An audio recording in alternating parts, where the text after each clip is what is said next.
Hi book lovers and welcome to Book Talk Radio Club. My name is Claire Perkins and today I have a very special guest in the studio, Ron Harris, my daddy.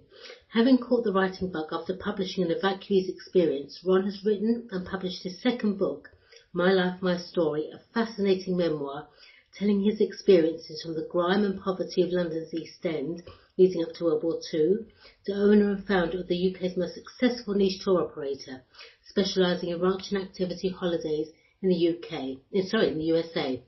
Dad, thank you for coming back on Book Talk Radio Club. It's a pleasure. Last year you published your evacuee experiences. What made you decide to write My Life, My Story?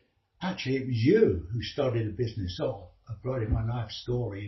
You'd come round... Don't blame me. You'd come round for tea one afternoon and we were discussing as a schoolboy what was I doing in Manchester. Right. You said you didn't know that. Why didn't you tell me? I said you had never asked me about my kids' experience living in Manchester.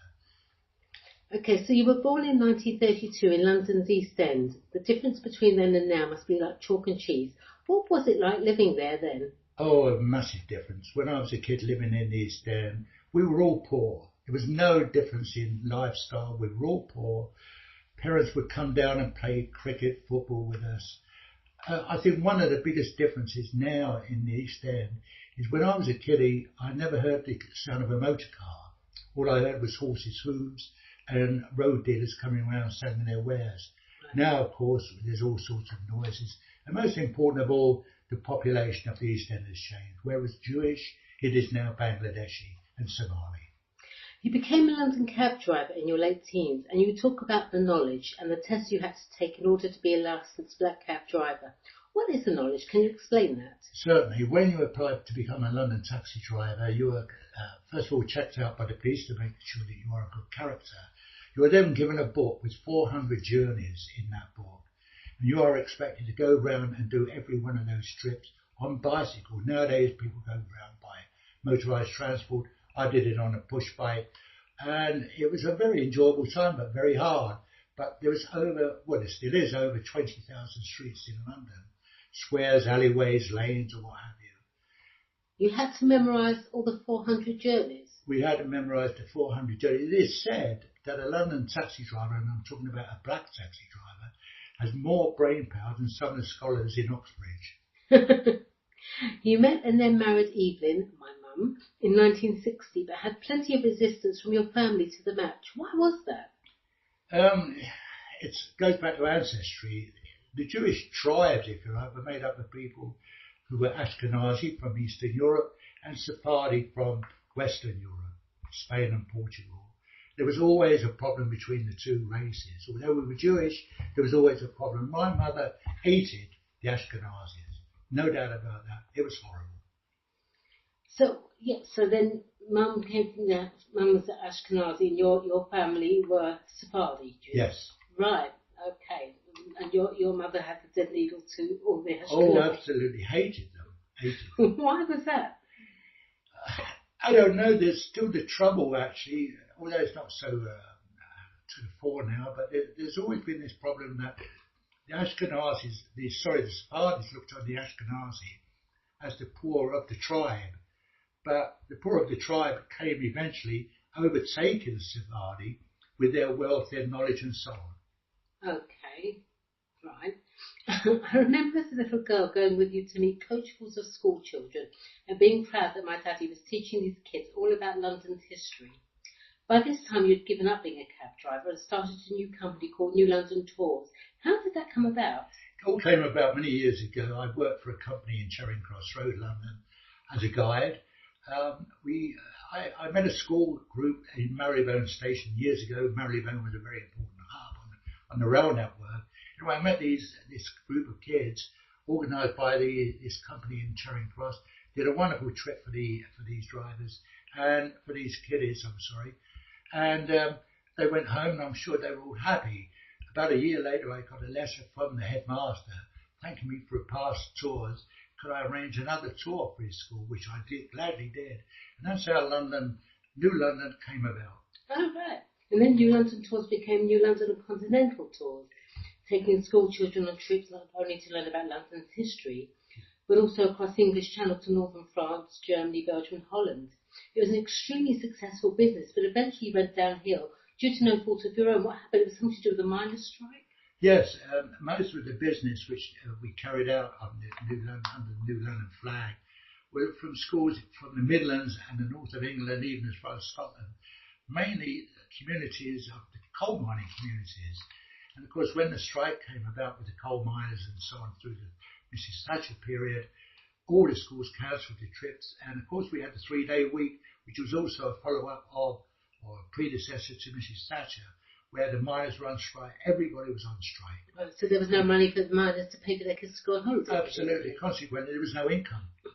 So there was a thriving business that had gone down the drain, as it were. You then started a travel agency, and a few years after that launched Ranch America, one of the UK's most successful niche tour operators. So how did a boy from the East End who became a London cab driver get involved with ranch holidays? As a kid, I was my hero was Hopalong Cassidy, who always rode with black shirt, black jeans on, and so on. Had this wonderful horse I can still sit on with a long tail. He was my hero. Sorry, Hopalong Cassidy had the long tail of the horse. Hopalong Cassidy rode the horse with the longest tail in the business. It came around because I had a travel agency at the time and had a very good client who wanted to go to a place called Arizona, Tucson, to a ranch called the Tanque Verde Ranch. I booked him in there. It was quite a problem in those days. You couldn't dial direct to America. We had to go through the operator. You heard her conversing with the operator in America and so on. I booked him into the Tanque Verde Ranch. What a wonderful holiday it turned out to be. He came back, couldn't thank me enough, and asked me to book him again. Right. And that started the business with ranch holidays. You've got to love it. Yeah. And it was wonderful. I worked with you for many years, and I love the business. It was so exciting. Which was your favourite ranch, and where was that? Oh, it's a very, very difficult question to answer.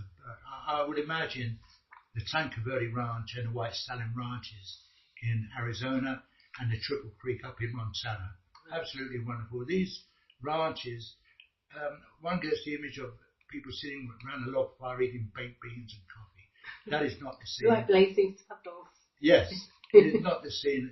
They were absolutely wonderful properties. If the Americans desire it, we follow the next day. And that's how it all started. So what was your Ranch America's customer experience of one of these ranches? Customer experience.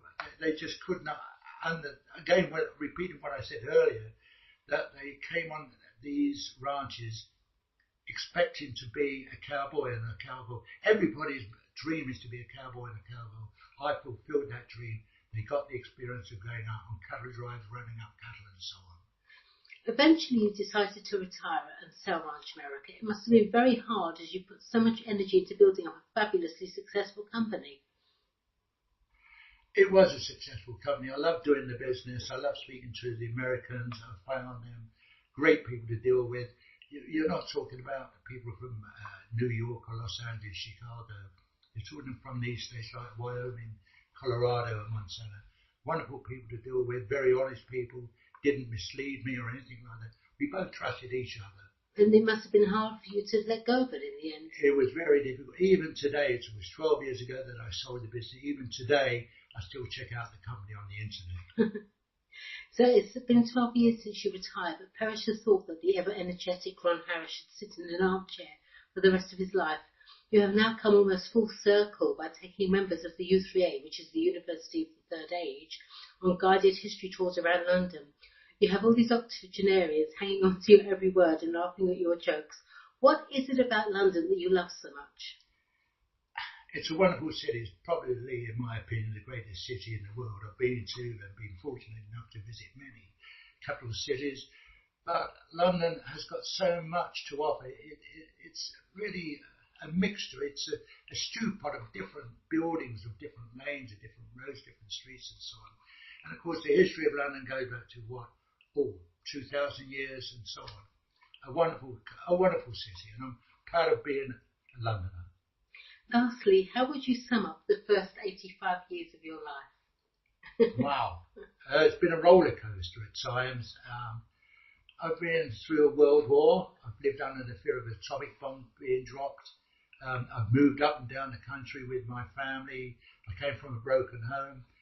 but I've had a wonderful life. Overall, looking at everything, it's been a brilliant life. And PG goes on for somebody. Absolutely. Okay, well, thank you, Dad. That was fascinating. And by the way, I'm very proud of you. Thank you. You're very welcome. And thank you for everyone for listening to Book Talk Radio Club. Oh, by the way, you can purchase Ron's book at Amazon.